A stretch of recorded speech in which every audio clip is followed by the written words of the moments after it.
Hello ਬੱਚੋ, ਜੇ ਤੁਸੀਂ ਕਲਾਸ 10th ਤੋਂ ਬਾਅਦ ਜਾਂ ਕਲਾਸ 12th ਤੋਂ ਬਾਅਦ ਜਾਂ ITI ਤੋਂ ਬਾਅਦ ਡਿਪਲੋਮਾ ਕੋਰਸਿਸ ਵਿੱਚ ਐਡਮਿਸ਼ਨ ਲੈਣਾ ਚਾਹੁੰਦੇ ਹੋ ਤਾਂ ਸੈਸ਼ਨ 2022-23 ਲਈ ਆਨਲਾਈਨ ਰਜਿਸਟ੍ਰੇਸ਼ਨ ਖੁੱਲ੍ਹ ਚੁੱਕੀ ਹੈ।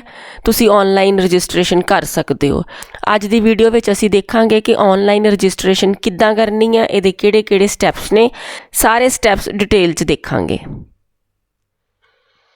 ਡਿਪਲੋਮਾ ਕੋਰਸਿਸ ਵਿੱਚ ਐਡਮਿਸ਼ਨ ਲਈ the Punjab state board of technical education and industrial training ਵੱਲੋਂ ਐਡਮਿਸ਼ਨ ਨੋਟੀਫਿਕੇਸ਼ਨ ਜਾਰੀ ਕੀਤਾ ਗਿਆ ਹੈ।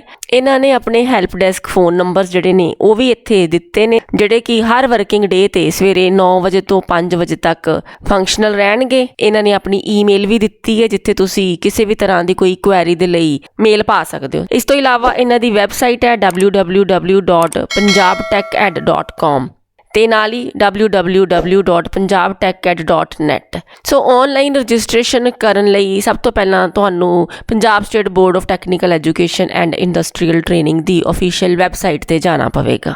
ਜਦੋਂ ਤੁਸੀਂ Punjab state board of technical education and industrial training the website ਤੇ ਜਾਓਗੇ ਤਾਂ ਇੱਥੇ ਸੈਂਟਰਲ ਐਡਮਿਸ਼ਨ ਸਿਸਟਮ ਸੈਸ਼ਨ 2022-23 ਦੀ ਵਿੰਡੋ ਖੁੱਲ੍ਹੇਗੀ।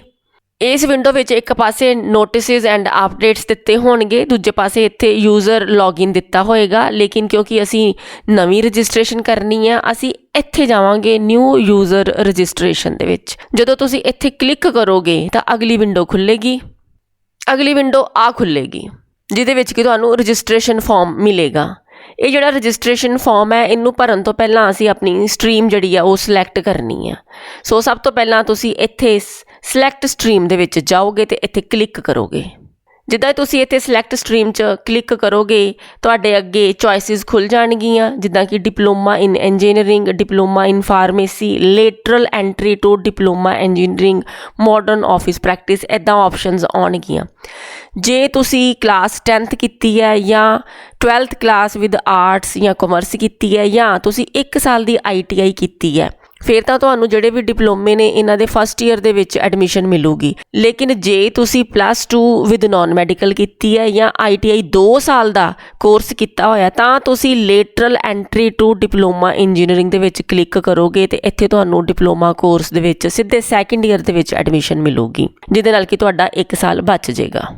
ਇੱਥੇ ਕਲਿੱਕ ਕਰਨ ਤੋਂ ਬਾਅਦ ਤੁਸੀਂ ਆਪਣੀ ਪਰਸਨਲ ਇਨਫੋਰਮੇਸ਼ਨ ਜਿਹੜੀ ਆ ਉਹ ਇੱਥੇ ਭਰੋਗੇ, ਜਿੱਦਾਂ ਕਿ ਆਪਣਾ ਨੇਮ ਹੈ, ਡੇਟ ਆਫ ਬਰਥ ਹੈ, ਮਦਰਸ ਨੇਮ, ਫਾਦਰਸ ਨੇਮ, ਜੈਂਡਰ, ਆਧਾਰ ਨੰਬਰ, ਆਪਣਾ ਐਡਰੈਸ। ਇਸੇ ਫਾਰਮ ਨੂੰ ਹੋਰ ਥੱਲੇ ਸਕਰੋਲ ਕਰੋ, ਸਟੇਟ ਹੈ, ਡਿਸਟ੍ਰਿਕਟ ਹੈ, ਯਾਨੀ ਕਿ ਪੂਰੀ ਐਡਰੈਸ ਦੀਆਂ ਡਿਟੇਲਸ ਨੇ। ਇਸ ਤੋਂ ਇਲਾਵਾ ਦੇਖੋ ਕ੍ਰੀਏਟ ਪਾਸਵਰਡ, ਤੁਸੀਂ ਆਪਣੇ ਲਈ ਇੱਥੇ ਇੱਕ ਪਾਸਵਰਡ ਜਿਹੜਾ ਨਾ ਉਹ ਕ੍ਰੀਏਟ ਕਰਨਾ, ਕੰਫਰਮ ਵੀ ਕਰਨਾ। ਇਸ ਤੋਂ ਇਲਾਵਾ ਇੱਥੇ ਤੁਹਾਨੂੰ ਸਿਕਿਉਰਿਟੀ ਕੁਐਸਚਨ ਜਿਹੜਾ ਨਾ ਉਹਦੀ ਆਪਸ਼ਨ ਮਿਲੇਗੀ, ਤੁਸੀਂ ਇੱਥੇ ਕਲਿੱਕ ਕਰੋ। ਜਦੋਂ ਤੁਸੀਂ ਸਿਕਿਉਰਿਟੀ ਕੁਐਸਚਨ 'ਤੇ ਕਲਿੱਕ ਕਰੋਗੇ ਤੁਹਾਡੇ ਸਾਹਮਣੇ ਇੱਦਾਂ ਆਪਸ਼ਨਸ ਆ ਜਾਣਗੀਆਂ ਜਿਹਦੇ 'ਚ ਕਈ ਕੁਐਸਚਨਸ ਹੋਣਗੇ। ਇਹ ਸਿਕਿਉਰਿਟੀ ਦੇ ਲਈ ਕੁਐਸਚਨਸ ਨੇ, ਤੁਸੀਂ ਕੋਈ ਵੀ ਕੁਐਸਚਨ ਜਿਹਦਾ ਆਨਸਰ ਤੁਹਾਨੂੰ ਸ਼ੋਰ ਹੋਵੇ ਤੁਸੀਂ ਚੂਜ਼ ਕਰ ਸਕਦੇ ਹੋ। ਠੀਕ ਹੈ, ਸੋ ਇੱਥੇ ਤੁਸੀਂ ਜਿਹੜਾ ਵੀ ਕੁਐਸਚਨ ਸਿਲੈਕਟ ਕਰੋਗੇ ਉਹਦੇ ਅਕੋਰਡਿੰਗਲੀ ਇੱਥੇ ਸਿਕਿਉਰਿਟੀ ਆਨਸਰ ਵੀ ਦਿਓਗੇ। ਫਿਰ ਉਸ ਤੋਂ ਬਾਅਦ ਤੁਸੀਂ ਕੋਈ ਵੀ ਸਿਕਿਉਰਿਟੀ ਪਿਨ ਜਿਹੜਾ ਉਹ ਵੀ ਭਰੋਗੇ ਤੇ ਇਹਨੂੰ ਸਬਮਿਟ ਕਰ ਦਿਓਗੇ ਫਾਰਮ ਨੂੰ। ਜਦੋਂ ਤੁਸੀਂ ਰਜਿਸਟ੍ਰੇਸ਼ਨ ਫਾਰਮ ਨੂੰ ਸਬਮਿਟ ਕਰ ਦਿਓਗੇ ਤਾਂ ਤੁਹਾਡੇ ਮੋਬਾਈਲ ਨੰਬਰ ਦੇ ਉੱਤੇ ਜਾਂ ਤੁਹਾਡੀ ਈਮੇਲ ID ਦੇ ਉੱਤੇ ਤੁਹਾਨੂੰ ਰਜਿਸਟ੍ਰੇਸ਼ਨ ਨੰਬਰ ਅਲਾਟ ਕਰ ਦਿੱਤਾ ਜਾਏਗਾ। ਆਨਲਾਈਨ ਰਜਿਸਟ੍ਰੇਸ਼ਨ ਲਈ ਜਿਹੜੀਆਂ ਇੰਪੋਰਟੈਂਟ ਇਨਸਟਰਕਸ਼ਨਸ ਨੇ ਉਹਨਾਂ ਨੂੰ ਵੀ ਇੱਕ ਵਾਰੀ ਗੋ ਥਰੂ ਕਰ ਲੈਂਦੇ ਆ। ਡਿਪਲੋਮਾ ਕੋਰਸਿਸ ਵਿੱਚ ਐਡਮਿਸ਼ਨ ਲੈਣ ਲਈ ਸਾਰੇ ਕੈਂਡੀਡੇਟਸ ਨੂੰ ਆਨਲਾਈਨ ਰਜਿਸਟ੍ਰੇਸ਼ਨ ਕਰਨੀ ਪਵੇਗੀ। ਰਜਿਸਟ੍ਰੇਸ਼ਨ ਪੇਜ ਉੱਤੇ ਮੰਗੀ ਸਾਰੀ ਇਨਫੋਰਮੇਸ਼ਨ ਦੇਣੀ ਪਏਗੀ, ਆਪਣਾ ਨਾਮ ਤੇ ਆਪਣਾ ਐਡਰੈਸ ਜਾਂ ਆਪਣੀ ਕੁਆਲੀਫਿਕੇਸ਼ਨ ਜਾਂ ਹੋਰ ਵੀ ਪਰਸਨਲ ਡਿਟੇਲਸ ਬਿਲਕੁਲ ਐਕੂਰੇਟਲੀ ਭਰਨੀਆਂ ਹੋਣਗੀਆਂ। ਪਾਸਪੋਰਟ ਸਾਈਜ਼ ਫੋਟੋਗ੍ਰਾਫ ਹੋਣੀ ਚਾਹੀਦੀ ਹੈ ਤੁਹਾਡੇ ਕੋਲ, ਸਕੈਨਡ ਸਿਗਨੇਚਰਸ ਹੋਣੇ ਚਾਹੀਦੇ ਨੇ ਤੇ ਜਿੰਨੇ ਵੀ ਤੁਹਾਡੇ ਅਸੈਂਸ਼ੀਅਲ ਡਾਕੂਮੈਂਟਸ ਨੇ ਜਿੱਦਾਂ ਕਿ educational qualification, date of birth certificate ਜਾਂ category reservation certificate, domicile, experience certificate, ਇਹਨਾਂ ਸਾਰਿਆਂ ਦੀਆਂ ਸਕੈਨਡ ਕਾਪੀਜ਼ ਹੋਣੀਆਂ ਚਾਹੀਦੀਆਂ ਨੇ। ਇਸ ਤੋਂ ਇਲਾਵਾ ਤੁਹਾਡੀ ਆਪਣੀ ਇੱਕ ਵੈਲਿਡ ਈਮੇਲ ID ਤੇ ਇੱਕ ਵੈਲਿਡ ਮੋਬਾਈਲ ਨੰਬਰ ਵੀ ਹੋਣਾ ਚਾਹੀਦਾ ਹੈ ਜਿਹਦੇ ਤੇ ਤੁਹਾਨੂੰ ਆਨਲਾਈਨ ਰਜਿਸਟ੍ਰੇਸ਼ਨ ਕਰਨ ਤੋਂ ਬਾਅਦ ਰਜਿਸਟ੍ਰੇਸ਼ਨ ਨੰਬਰ ਪ੍ਰਾਪਤ ਹੋਏਗਾ। ਆਨਲਾਈਨ ਰਜਿਸਟ੍ਰੇਸ਼ਨ ਦੇ 4 ਸਟੈਪਸ ਨੇ। ਸਭ ਤੋਂ ਪਹਿਲਾ ਸਟੈਪ ਕੀ ਹੈਗਾ, ਆਨਲਾਈਨ ਰਜਿਸਟ੍ਰੇਸ਼ਨ ਕਰਨਾ, ਜਿਹਦੇ 'ਚ ਤੁਸੀਂ ਫਾਰਮ ਭਰਨਾ। ਜਿਹੜਾ ਸਟੈਪ ਅਸੀਂ ਹੁਣੇ ਡਿਸਕਸ ਕਰਕੇ ਹਟੇ ਹਾਂ ਕਿ ਤੁਸੀਂ ਨਿਊ ਰਜਿਸਟ੍ਰੇਸ਼ਨ ਦੇ ਵਿੱਚ ਜਾਂਦੇ ਹੋ ਤੇ ਰਜਿਸਟ੍ਰੇਸ਼ਨ ਫਾਰਮ ਭਰਦੇ ਹੋ ਤੇ ਇਹਨੂੰ ਸਬਮਿਟ ਕਰ ਦਿਓ। ਜਦੋਂ ਤੁਸੀਂ ਸਬਮਿਟ ਕਰ ਦੋਗੇ ਤਾਂ ਤੁਹਾਨੂੰ ਰਜਿਸਟ੍ਰੇਸ਼ਨ ਨੰਬਰ ਅਲਾਟ ਕਰ ਦਿੱਤਾ ਜਾਏਗਾ, ਜਿਹੜਾ ਕਿ ਤੁਹਾਨੂੰ ਤੁਹਾਡੇ ਰਜਿਸਟਰਡ ਫੋਨ ਨੰਬਰ ਤੇ ਈਮੇਲ ਆਈਡੀ ਦੇ ਉੱਤੇ ਰਿਸੀਵ ਹੋਏਗਾ। ਤੁਸੀਂ ਇੱਕ ਤੋਂ ਜ਼ਿਆਦਾ ਸਟਰੀਮ ਵਾਸਤੇ ਵੀ ਅਪਲਾਈ ਕਰ ਸਕਦੇ ਹੋ, ਲੇਕਿਨ ਹਰ ਸਟਰੀਮ ਲਈ ਤੁਹਾਨੂੰ ਅੱਡੋ ਅੱਡ ਰਜਿਸਟ੍ਰੇਸ਼ਨ ਕਰਨੀ ਪਏਗੀ ਤੇ ਅੱਡੋ ਅੱਡ ਰਜਿਸਟ੍ਰੇਸ਼ਨ ਫੀਸ ਵੀ ਪੇ ਕਰਨੀ ਪਏਗੀ। ਜਦੋਂ ਤੁਹਾਨੂੰ ਰਜਿਸਟ੍ਰੇਸ਼ਨ ਨੰਬਰ ਰਿਸੀਵ ਹੋ ਜਾਏਗਾ ਤਾਂ ਉਸ ਤੋਂ ਬਾਅਦ ਅਸੀਂ ਸਟੈਪ 2 ਕਰਨਾ ਹੈ, ਜਿਹਦੇ ਵਿੱਚ ਕਿ ਲੌਗਇਨ ਕਰਨਾ ਹੈ। ਇਹ ਸਟੈਪ ਅਸੀਂ ਅੱਗੋਂ ਡਿਟੇਲ ਵਿੱਚ ਡਿਸਕਸ ਕਰਾਂਗੇ। ਉਸ ਸਟੈਪ ਤੋਂ ਬਾਅਦ ਸਟੈਪ 3 ਕੀ ਹੈਗਾ ਕਿ ਤੁਸੀਂ ਆਪਣੀ ਰਜਿਸਟ੍ਰੇਸ਼ਨ ਫੀਸ ਜਿਹੜੀ ਹੈ ਉਹ ਪੇ ਕਰਨੀ ਹੈ। ਇਹ ਜਿਹੜੀ ਰਜਿਸਟ੍ਰੇਸ਼ਨ ਫੀ ਹੈ ਇਹ ਨਾਨ ਰੀਫੰਡੇਬਲ ਹੈ ਤੇ ਇਹ ਫੀਸ ਜਿਹੜੀ ਹੈ ਤੁਸੀਂ ਕ੍ਰੈਡਿਟ ਕਾਰਡ, ਡੈਬਿਟ ਕਾਰਡ ਜਾਂ ਨੈੱਟ ਬੈਂਕਿੰਗ ਦੇ ਜ਼ਰੀਏ ਪੇ ਕਰ ਸਕਦੇ ਹੋ। ਫੀਸ ਪੇ ਕਰਨ ਤੋਂ ਬਾਅਦ ਤੁਸੀਂ ਸਟੈਪ 4 ਕਰੋਗੇ, ਜਿਹਦੇ ਵਿੱਚ ਕਿ ਤੁਸੀਂ ਆਪਣੇ ਜਿੰਨੇ ਵੀ ਸਰਟੀਫਿਕੇਟਸ ਨੇ ਉਹਨਾਂ ਦੀਆਂ ਸਕੈਨਡ ਕਾਪੀਜ਼ ਜਿਹੜੀਆਂ ਨੇ ਉਹਨਾਂ ਨੂੰ ਅਪਲੋਡ ਕਰੋਗੇ। ਜੇ ਇਹਨਾਂ ਸਾਰੇ ਸਟੈਪਸ ਵਿੱਚੋਂ ਤੁਹਾਡੇ ਕੋਲੋਂ ਕੋਈ ਵੀ ਸਟੈਪ ਜਿਹੜਾ ਉਹ ਰਹਿ ਜਾਂਦਾ ਹੈ ਤਾਂ ਜਿਹੜੀ ਰਜਿਸਟ੍ਰੇਸ਼ਨ ਹੈ ਉਹ ਆਟੋਮੈਟਿਕਲੀ ਕੈਂਸਲ ਜਾਂ ਰਿਜੈਕਟ ਹੋ ਜਾਏਗੀ। ਰਜਿਸਟ੍ਰੇਸ਼ਨ ਕਰਨ ਤੋਂ ਬਾਅਦ ਤੁਸੀਂ ਬੋਰਡ ਦੀ ਜਿਹੜੀ ਅਫੀਸ਼ੀਅਲ ਵੈਬਸਾਈਟ ਹੈ ਇਹਨੂੰ ਰੈਗੂਲਰਲੀ ਵਿਜ਼ਿਟ ਕਰਦੇ ਰਹਿਣਾ, ਸੋ ਦੈਟ ਕਿ ਕਿਸੇ ਵੀ ਤਰ੍ਹਾਂ ਦੀ ਕੋਈ ਇਨਫੋਰਮੇਸ਼ਨ ਜਾਂ ਕੋਈ ਲੇਟੈਸਟ ਅਪਡੇਟ ਹੋਵੇ ਤਾਂ ਤੁਸੀਂ ਇਸ ਵੈਬਸਾਈਟ ਤੋਂ ਪ੍ਰਾਪਤ ਕਰ ਸਕਦੇ ਹੋ। ਰਜਿਸਟ੍ਰੇਸ਼ਨ ਤੋਂ ਬਾਅਦ ਆਨਲਾਈਨ ਕਾਉਂਸਲਿੰਗ ਜਿਹੜੀ ਆ ਉਹ ਸਟਾਰਟ ਹੋਏਗੀ। ਜੇ ਤੁਹਾਨੂੰ ਕਾਉਂਸਲਿੰਗ ਦੇ ਸੰਬੰਧ ਵਿੱਚ ਕਿਸੇ ਤਰ੍ਹਾਂ ਦੀ ਕੋਈ ਕੁਐਰੀ ਹੈ, ਤੁਸੀਂ ਕੁਝ ਪੁੱਛਣਾ ਚਾਹੁੰਦੇ ਹੋ ਤਾਂ ਤੁਸੀਂ ਇਹਨਾਂ ਫੋਨ ਨੰਬਰਸ ਦੇ ਉੱਤੇ ਫੋਨ ਕਰਕੇ ਜਾਂ ਇਸ ਮੇਲ ਆਈਡੀ ਦੇ ਉੱਤੇ ਮੇਲ ਕਰਕੇ ਪੁੱਛ ਸਕਦੇ ਹੋ। ਆਹ ਜਿਹੜੇ ਫੋਨ ਨੰਬਰਸ ਨੇ ਇਹ ਹਰ ਵਰਕਿੰਗ ਡੇ ਤੇ ਸਵੇਰੇ 9 ਤੋਂ 5 ਵਜੇ ਤੱਕ ਫੰਕਸ਼ਨਲ ਹੋਣਗੇ।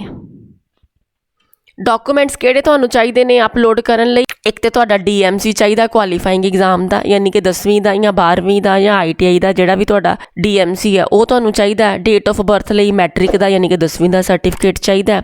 ਜਿਹੜਾ ਤੁਹਾਡਾ ਲਾਸਟ ਇੰਸਟੀਚਿਊਟ ਹੈ ਉਹਦੇ ਤੋਂ ਲਿਆ ਹੋਇਆ ਕਰੈਕਟਰ ਸਰਟੀਫਿਕੇਟ ਵੀ ਚਾਹੀਦਾ। ਪ੍ਰੂਫ ਆਫ ਰੈਜ਼ੀਡੈਂਸ ਜਾਂ ਡੋਮਿਸਾਈਲ ਸਰਟੀਫਿਕੇਟ ਚਾਹੀਦਾ।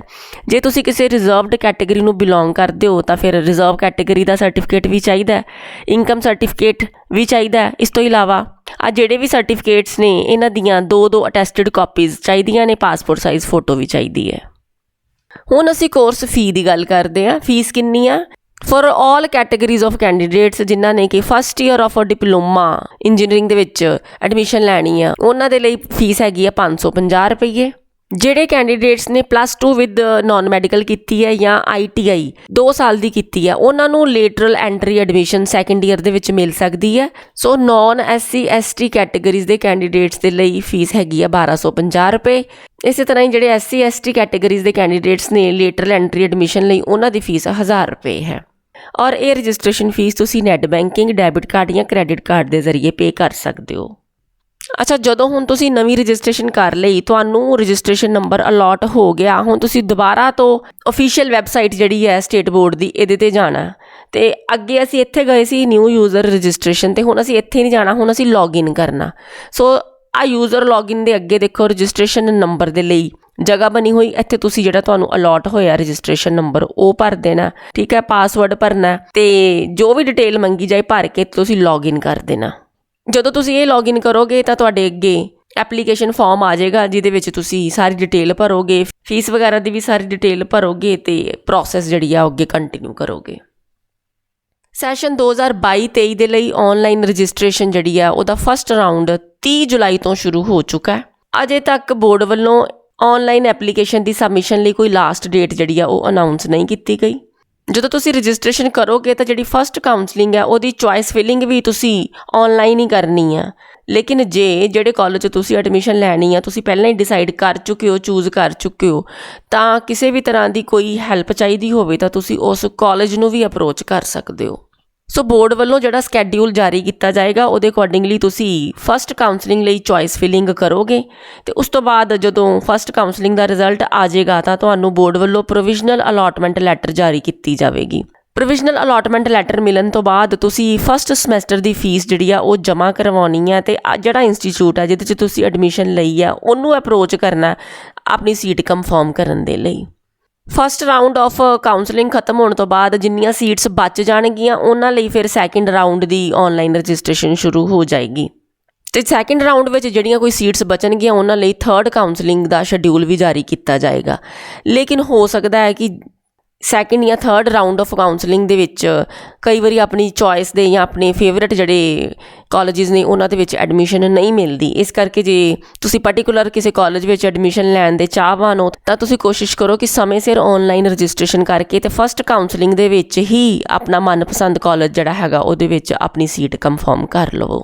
ਕਿਹੜੇ ਕੋਰਸਿਸ ਅਵੇਲੇਬਲ ਨੇ ਆ ਦੇਖੋ, ਪੂਰੀ ਲਿਸਟ ਤੁਹਾਡੇ ਸਾਹਮਣੇ ਡਿਸਪਲੇ ਹੋ ਰਹੀ ਹੈ। Aeronautical engineering, architectural assistantship, automobile engineering, chemical engineering, civil engineering, computer science engineering, computer networking, electrical engineering, fashion designing, food technology, garment manufacturing technology, IT sector ਦੇ ਵਿੱਚ ਵੀ, ਲੈਦਰ ਟੈਕਨੋਲੋਜੀ ਦੇ ਵਿੱਚ ਵੀ ਸੀਟਸ ਨੇ, mechanical engineering, refrigeration and air conditioning, ਇਸ ਤੋਂ ਇਲਾਵਾ tool and die mechanical engineering, mechatronic engineering, plastic technology, textile design, textile technology, ਇਸ ਤੋਂ ਇਲਾਵਾ modern office practice, diploma in pharmacy, ਇਹ ਸਾਰੇ ਜਿਹੜੇ ਡਿਪਲੋਮੇ ਨੇ ਇਹ ਅਵੇਲੇਬਲ ਨੇ।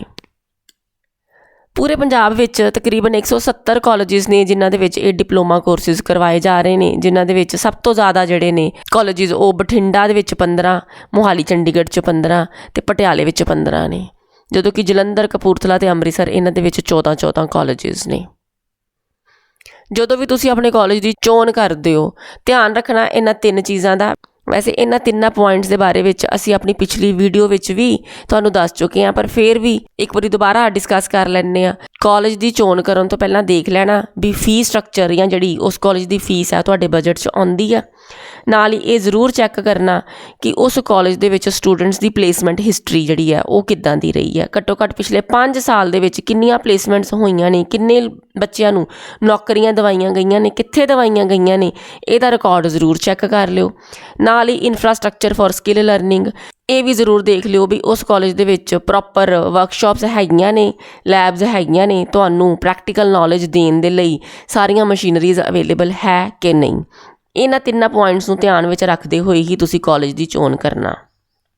ਪ੍ਰੋਮੀਨੈਂਟ ਕਾਲਜਿਸ ਕਿਹੜੇ ਨੇ ਪੰਜਾਬ ਦੇ ਇਹਨਾਂ ਡਿਪਲੋਮਾ ਕੋਰਸਿਸ ਦੇ ਲਈ? ਸੈਂਟਰ ਗਵਰਨਮੈਂਟ ਜਿਹੜੀ ਆ ਉਹਦੇ ਵੱਲੋਂ 3 ਇੰਸਟੀਚਿਊਟ ਪੰਜਾਬ ਦੇ ਵਿੱਚ ਇਹ ਡਿਪਲੋਮਾ ਕੋਰਸਿਸ ਆਫਰ ਕਰ ਰਹੇ ਨੇ, ਜਿਨ੍ਹਾਂ 'ਚ ਸਭ ਤੋਂ ਪ੍ਰੋਮੀਨੈਂਟ ਹੈ central institute of hand tools Jalandhar, ਇਸ ਤੋਂ ਇਲਾਵਾ central tool room Ludhiana, central institute of plastic engineering Amritsar. ਇਸ ਤੋਂ ਇਲਾਵਾ ਪੰਜਾਬ ਸਰਕਾਰ ਦੇ ਵੀ ਕਈ ਕਾਲਜਿਸ ਨੇ ਜਿਹੜੇ ਕਿ ਅਲੱਗ-ਅਲੱਗ ਸ਼ਹਿਰਾਂ ਦੇ ਵਿੱਚ ਇਹ ਡਿਪਲੋਮਾ ਕੋਰਸ ਆਫਰ ਕਰ ਰਹੇ ਨੇ ਤੇ ਗਵਰਨਮੈਂਟ ਏਡਡ ਕਾਲਜਿਸ ਵੀ ਨੇ, ਕਈ ਪ੍ਰਾਈਵੇਟ ਕਾਲਜਿਸ ਦੇ ਵਿੱਚ ਵੀ ਇਹ ਡਿਪਲੋਮਾ ਕੋਰਸਿਸ ਅਵੇਲੇਬਲ ਨੇ। ਇੱਥੇ ਤੁਹਾਡੀ ਕੰਸੀਡਰੇਸ਼ਨ ਦੇ ਲਈ ਸਪੈਸ਼ਲ ਰੈਫਰੈਂਸ ਹੈਗਾ central institute of hand tools Jalandhar ਦੇ ਬਾਰੇ, ਜਿਹੜਾ ਕਿ ਸੈਂਟਰਲ ਗਵਰਨਮੈਂਟ ਦਾ ਅਦਾਰਾ ਹੈ ਐਂਡ ਮਿਨਿਸਟਰੀ ਆਫ MSME ਦੇ ਅੰਡਰ ਕੰਮ ਕਰ ਰਿਹਾ। ਇਹਨੂੰ MSME ਟੈਕਨੋਲੋਜੀ ਸੈਂਟਰ ਜਲੰਧਰ ਦੇ ਨਾਂ ਨਾਲ ਵੀ ਜਾਣਿਆ ਜਾਂਦਾ ਹੈ। ਬੜਾ ਪੁਰਾਣਾ ਅਦਾਰਾ ਹੈ ਜਿਹੜਾ ਕਿ 1983 ਤੋਂ ਐਸਟੈਬਲਿਸ਼ ਕੀਤਾ ਗਿਆ ਹੈ। ਕਿਹੜੇ ਕੋਰਸਿਸ ਇੱਥੇ ਅਵੇਲੇਬਲ ਨੇ? 4 ਸਾਲ ਦਾ mechanical engineering tool and die, 3 ਸਾਲ ਮਕੈਨੀਕਲ ਇੰਜੀਨੀਅਰਿੰਗ, 3 ਸਾਲ ਕੰਪਿਊਟਰ ਸਾਇੰਸ ਐਂਡ ਇੰਜੀਨੀਅਰਿੰਗ, 3 ਸਾਲ ਮੈਕਾਟ੍ਰੋਨਿਕ ਇੰਜੀਨੀਅਰਿੰਗ, 3 ਸਾਲ ਇਲੈਕਟ੍ਰੀਕਲ ਇੰਜੀਨੀਅਰਿੰਗ। ਇਹ ਸਾਰੇ ਡਿਪਲੋਮਾ ਕੋਰਸਿਸ ਇੱਥੇ ਅਵੇਲੇਬਲ ਨੇ। SC ਜਾਂ ST ਕੈਂਡੀਡੇਟਸ ਤੋਂ ਕਿਸੇ ਤਰ੍ਹਾਂ ਦੀ ਕੋਈ ਟਿਊਸ਼ਨ ਫੀਸ ਨਹੀਂ ਲਈ ਜਾਂਦੀ। ਜਨਰਲ ਕੈਟੇਗਰੀ ਦੇ ਸਟੂਡੈਂਟਸ ਲਈ, OBC ਮਾਈਨੋਰਿਟੀ ਜਾਂ ਗਰਲ ਸਟੂਡੈਂਟਸ ਦੇ ਲਈ ਕਈ ਤਰ੍ਹਾਂ ਦੀਆਂ ਸਕਾਲਰਸ਼ਿਪ ਸਕੀਮਸ ਅਵੇਲੇਬਲ ਨੇ। ਇਸ ਤੋਂ ਇਲਾਵਾ central institute of hand tools Jalandhar ਵਿੱਚ ਕਈ ਤਰ੍ਹਾਂ ਦੀਆਂ ਫੈਸਿਲਿਟੀਜ਼ ਅਵੇਲੇਬਲ ਨੇ, ਜਿੱਦਾਂ ਕਿ ਬਹੁਤ ਅੱਛਾ ਐਕਸਪੀਰੀਅੰਸਡ ਸਟਾਫ ਹੈ, ਵੈਲ ਸਟਾਕਡ ਲਾਇਬ੍ਰੇਰੀ ਹੈ, ਇੰਗਲਿਸ਼ ਲੈਂਗੁਏਜ ਲੈਬ ਹੈ, 300 ਤੋਂ ਵੱਧ ਕੰਪਿਊਟਰਸ ਜਿਹੜੇ ਨੇ ਕੰਪਿਊਟਰ ਲੈਬਸ 'ਚ ਅਵੇਲੇਬਲ ਨੇ। ਇਸ ਤੋਂ ਇਲਾਵਾ CAD CAM ਲੈਬ ਹੈ with software like AutoCAD, SolidWorks, NX CATIA, Creo, MasterCam, CNC lab available ਹੈ। ਟ੍ਰੇਨਿੰਗ ਵਰਕਸ਼ਾਪਸ ਨੇ ਜਿਨ੍ਹਾਂ ਵਿੱਚ lathe, milling machines, shaper, surface grinders, cylindrical grinders available ਨੇ। ਮੈਕਾਟ੍ਰੋਨਿਕ ਲੈਬ ਹੈ with PLC programming, control panels. Metrology lab ਵੀ ਹੈ ਜਿਹਦੇ 'ਚ CMM, spectrometer, universal testing machines ਆਦਿ ਦੀਆਂ ਫੈਸਿਲਿਟੀਜ਼ ਅਵੇਲੇਬਲ ਨੇ। ਹੀਟ ਟਰੀਟਮੈਂਟ ਸ਼ਾਪ ਵੀ ਹੈ, ਫੋਰਜਿੰਗ ਸ਼ਾਪ ਵੀ ਹੈ, ਵੈਲਡਿੰਗ ਸ਼ਾਪ ਵੀ ਹੈ, ਹਾਈਡ੍ਰੋਲਿਕਸ, ਨਮੈਟਿਕ ਤੇ ਰੋਬੋਟਿਕਸ ਲੈਬ ਵੀ ਹੈ।